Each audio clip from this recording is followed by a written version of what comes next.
শুভ সরস্বতী পুজো। আশা করি সকলের খুব ভালো কেটেছে সরস্বতী পুজো। আমাদেরও খুব ভালোই কেটেছে। বাড়িতে যেহেতু সরস্বতী পুজো করি না, তাই পাড়ায় গেছিলাম সরস্বতী পুজো দিতে। এইবার ব্রাহ্মণ মশাই তো আসবে বলেছিল 12টা সাড়ে 12টা, যেহেতু 12টা নাগাদ লগ্নটা লেগেছিল, কিন্তু লাস্ট পর্যন্ত এসেছে সেই 4টে নাগাদ। আমার ছেলেটাকে ভাত খাওয়ায়নি, ততক্ষণ টুকটাক এটা সেটা খেয়েছিল, ততক্ষণ না খেয়েছিল।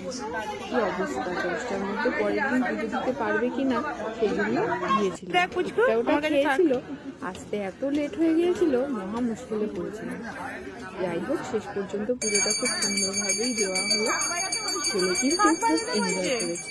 ও এত সুন্দর ছোট্ট ছোট্ট করে মন্ত্র বলছিল, কি বলবো, খুব আনন্দ করেছে। সবাই কি সুন্দর শাড়ি পরে, ছোট্ট ছোট্ট মেয়েরা ছেলেরা পাঞ্জাবি পরে খুব আনন্দ করেছে।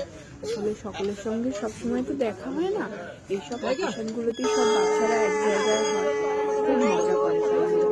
এখনকার দিনে তো মাঠ আর খেলার জন্য তো ফাঁকাই পড়ে থাকে, কজনই বা বাচ্চা খেলে, বড়রাই খেলে। তাই এই দিনকে সবার সঙ্গে দেখা হয়ে খুব মজা হলো, খুব আনন্দ হলো।